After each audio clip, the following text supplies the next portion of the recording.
how you felt watching that? I mean, well, your mood changes just because of you're watching it a little more after the fact, so you're not as emotional about it. But I mean, like I said, right after the game, the play was unacceptable. It was a pretty bad first half, and can't let it happen again.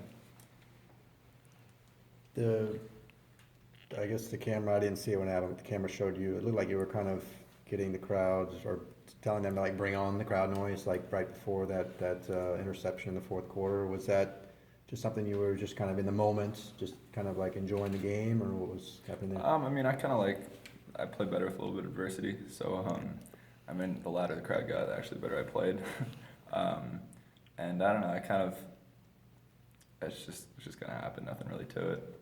Did you enjoy kind of the back and forth? You know that they were kind of on you, and then Yeah, you absolutely. were, I mean, that's what sports are all about. I mean, I doubt many of them really had any ill intentions. I mean, they're cheering their butts off, and I was playing my butt off. So we kind of both acknowledged that. But I mean, at the same time, if we came out on top at the end, I probably would have given them something a little bit at the end, like a salute or something. But I mean, I didn't. So you got to respect them. They're dedicated fans.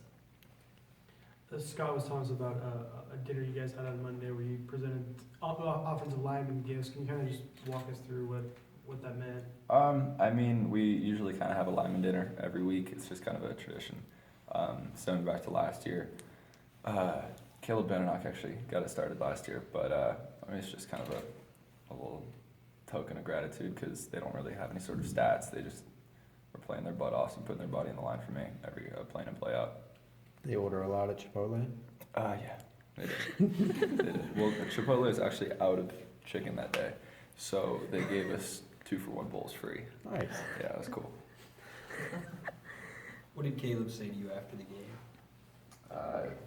He's one of his best friends from last year. I just said I love you and keep working. Well, what surprised you in looking at the film? My play, not too much. I mean, there's some pretty open receivers that I missed. A few things here and there, but nothing incredibly. Nothing that I didn't really see in the game or on the sideline. You talked about how a lot of your errors were physical on Saturday. What can you do this week, to work on that and try to correct that going forward? I mean, it's nothing. You just got to make them. There's nothing really particular. Because I mean, you can't say rep them more because we've been repping them since the beginning of spring, and technically since I started playing football. So I mean, there's nothing really like physically that I can't do or need to work on. You just got to rep it more and hit it once game time comes. It's like trying to simulate being in front of 80,000 at the Rose Bowl. Trying to simulate a 2-minute drill going down at the end of the game. You just can't really do it. You just got to try as hard as you can to just rep it in practice and let it come to you in a game. Does this change the complexion of the season in any way, or do you feel like you guys can still accomplish everything you want? Yeah, I think we can accomplish everything we want to do. What about, Kenny seemed like he might be developing into a go-to guy for you. How impressed have you been with him? And he talked about the confidence he's developed in his ball catching, and obviously he's the fastest guy on the team. Yeah, I mean, he's one of the products of the system at UCLA. I mean, we got some guys that really have evolved since they've been here, and Kenny's been one of those guys.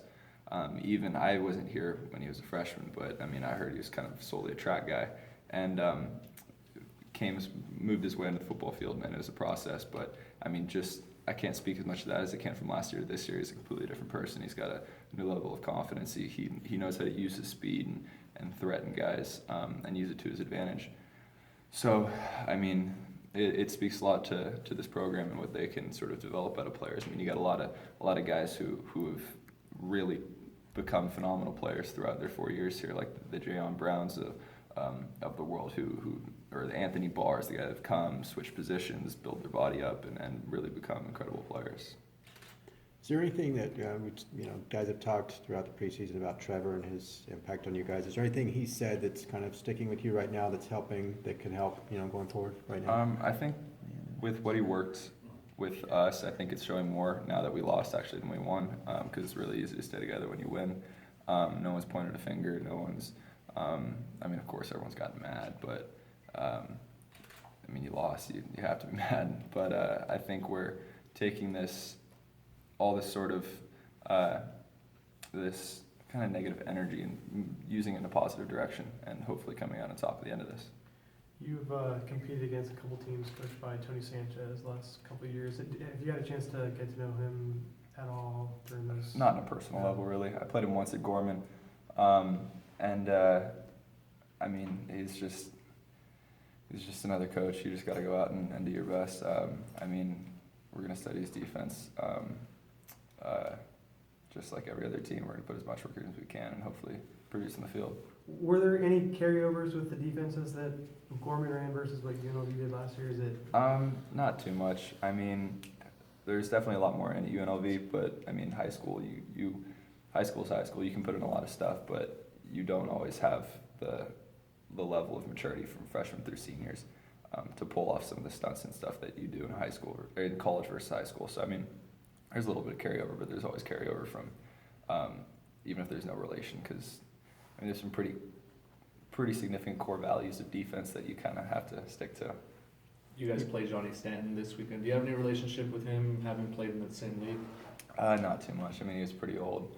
While I was in high school, I think he was a senior while I was a freshman or something. But no, sorry, he was a senior while I was a sophomore, but he got hurt, so I never ended up playing against him. Right.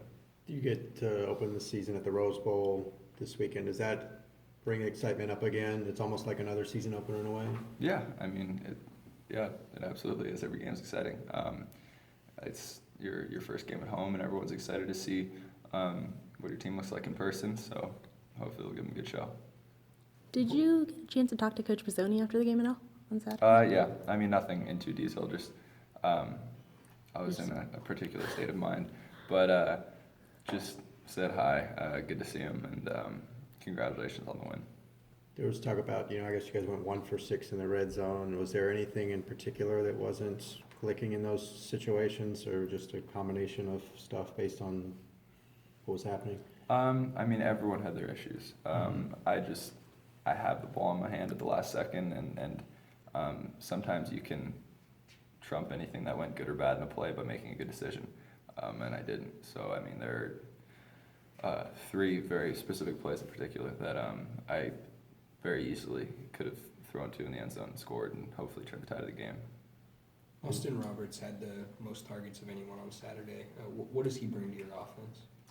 Some versatility. He's got some serious speed, some serious straight line speed, and I mean, he's a phenomenal player. He's a big dude, can catch the ball, and he's just another kind of hybrid athlete that defense is got to get ready for. All right, thanks, Josh. Thank you.